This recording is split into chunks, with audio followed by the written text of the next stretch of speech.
Good afternoon. It's been a big, humongous victory for Narendra Modi in Gujarat. He is winning for the third time, and if it seemed earlier in the day that the margin of victory may be slightly less than last time, well, the numbers have disproved that. In fact, at this point, Narendra Modi has bettered his record, making this an astounding story of a chief minister who is beating all trends of anti-incumbency. What does this result mean for national politics? Also, what is the BJP defeat in Himachal Pradesh signal? Some solace for the Congress there. We'll be looking at all of this over the next 1 hour. But first, let's go straight to BJP Leader of Opposition in the Rajya Sabha, Arun Jaitley, who's also spent a lot of time in Gujarat looking and supervising much of the campaign. Mr. Jaitley, what's the big picture first from the result of both of these states?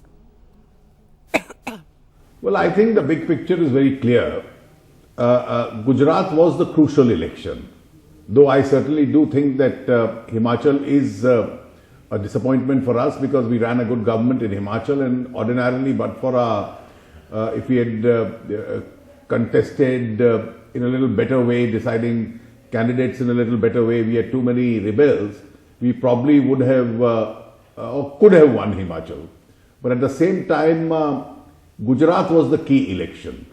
Key because this is the 5th time in a row that the BJP has won. It's a 3rd time in a row that under Narendra Modi's leadership, the BJP has regained the government in Gujarat. And the Congress has been for the last several months putting all its efforts in Gujarat. And they wanted really to use Gujarat in order to dent both the BJP and the Chief Minister. And I think that's where they've failed.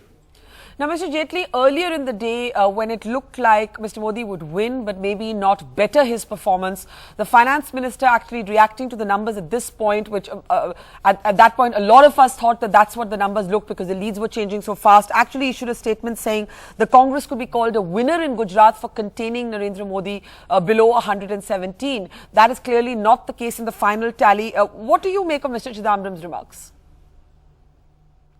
Well, Mr. Chidambaram is a very experienced finance minister.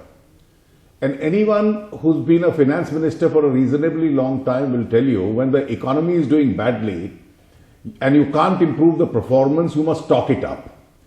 And he occasionally appears on television making his usual one-liners that the fundamentals of the economy are very sound and it's going to do well. I think he's probably translated the same experience that he has with regard to the economy into the Congress party's performance in Gujarat. Without waiting for the last word to be spoken, he's just jumped to a conclusion and he sees a strange kind of a paradox, a victory in what is a 5th consecutive defeat. Now, a 5th consecutive defeat defies the very principles of any kind of anti-incumbency.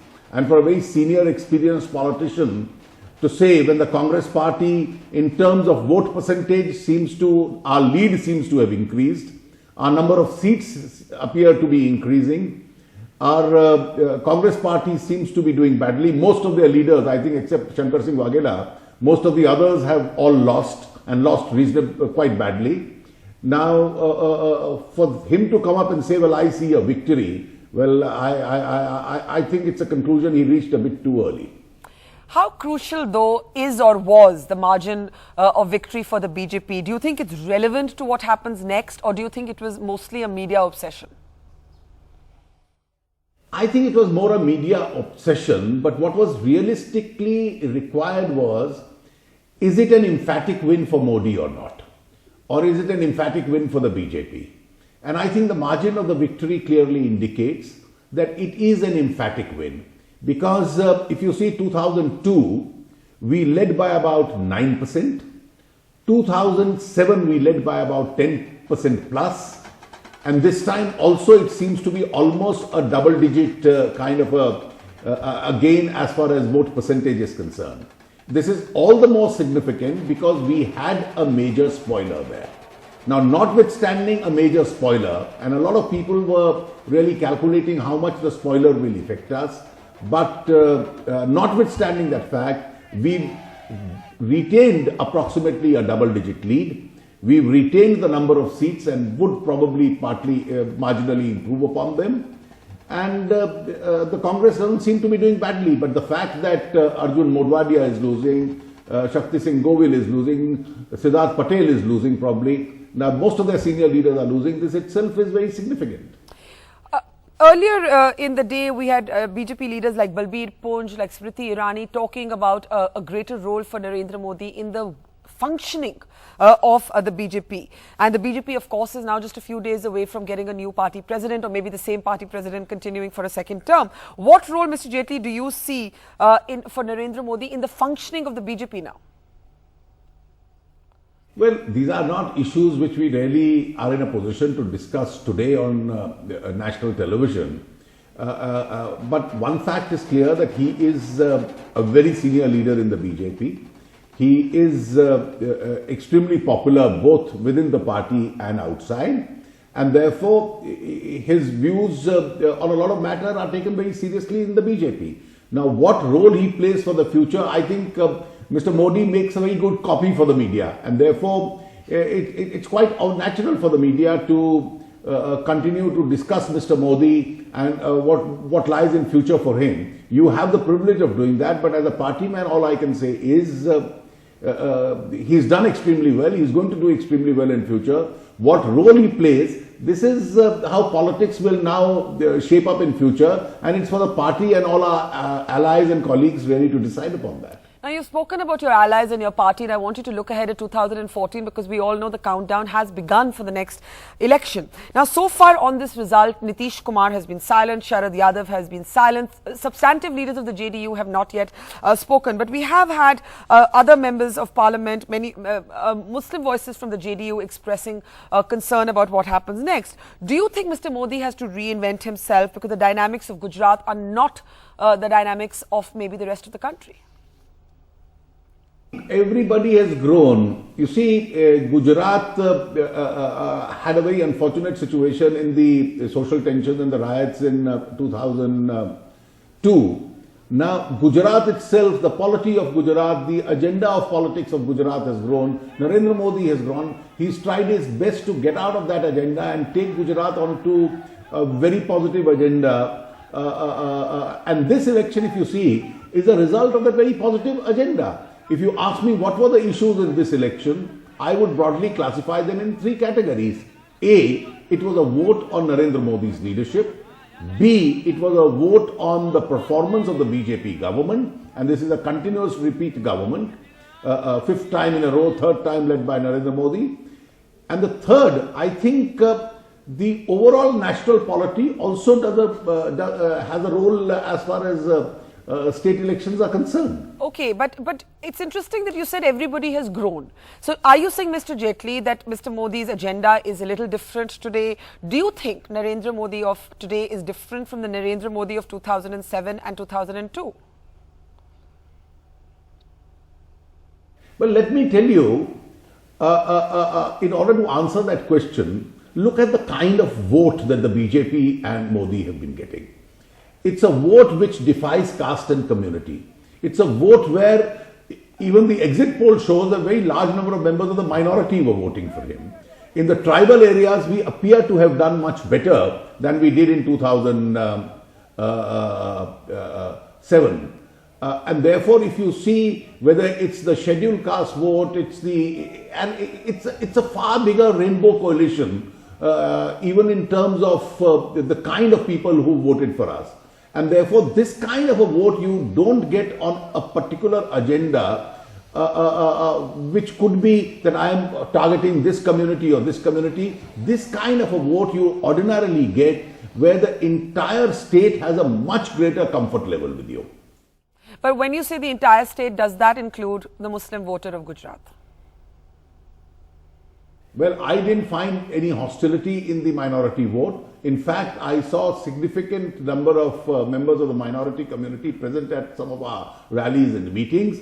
Exit polls have shown, and this can only at best be an approximation, that our share of the minority vote has also significantly improved. Where do you think, Arun Jaitley, that the Congress failed in Gujarat?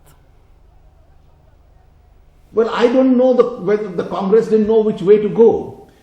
You see, for 11 years against Modi, there were two kind of campaigns they had. One was this great campaign based on what happened in 2002. The second was a kind of a personalized campaign against Mr. Modi. Now, these were the two campaigns on which they were moving around. And suddenly, for a period of 3 weeks, that's the campaign period, they decided to abandon that entire campaign. They pretended as though Mr. Modi doesn't exist. They didn't want to field either a chief minister candidate or pit any national leader against him. So the Congress posters, their publicity material didn't have any politician or a political leader. They would not even mention what they have been mentioning during the last 11 odd years. Instead, they had a very strange kind of a campaign. They would jumble up some data and say, well, Gujarat is doing badly. Alternatively, they would say, well, if it's doing well, we also have a role in Gujarat doing well. For the first time in Indian electoral history, I saw political parties and campaigns being marketed not by political leaders but by brand ambassadors. This was an unusual campaign. I thought they wanted to duck the issue of development. They wanted to duck the issue of leadership. Now, by ducking these issues, you don't never win election. All right, let's switch our attention to Himachal Pradesh, where your party was hoping for a repeat of a Punjab-type result, where basically picking up on what you believed was discontentment with the Congress government at the centre, Himachal could have bucked the trend of the rotating doors syndrome, and the BJP could have had a second term in office. Now, there were allegations, serious allegations of corruption against Veerbhadra Singh, but the Congress has won. He was the face of that campaign there. Do you think the factionalism and the rebel factor of the BJP took you down in Himachal? I think that could have been the reason. I will wait for the last result when I go through the detailed results and come to my own conclusion. But that's my preliminary reaction. Well, I hear some of our rebels are leading, some of our rebels have resulted in the loss of our candidates. And what did we need at the end of the day? At the end of the day, we needed some 6-7 seats extra. So perhaps it's more on account of our internal factors rather than saying that it's on account of a landslide victory or an environment in favor of Congress. So you don't agree with what some of the pundits have been saying, that the loud rhetoric of corruption gets more attention in the TV studios than it does in state elections, where often the issues are much more localized? Well, I think corruption will always remain an issue, but every political party has its own electoral base, and therefore it tries to carry those people with it in an election, notwithstanding charges of corruption. But at the same time, in order to fully exploit that issue of corruption, your own house must be in good shape. All right, in conclusion, let me ask you, not that I've got so much out of you on the issue of what happens next in the BJP, but would you say that Narendra Modi is now a contender for the post of party president and the most powerful chief minister you have today? Well, I am not making any such comment which results in your claim to have snatched a headline away from me, because I have neither authorized nor have we discussed that issue. The party will certainly discuss all issues and come to the best option that is possible. Well, Arun Jaitley, congratulations on Gujarat. It's a big victory. Thank you so much for talking to us. India's #1 news app just got even better. Download NDTV's new app. Fully optimized for retina display. Full screen view. Faster response time. And Sudoku. NDTV's new iPad app. Download now.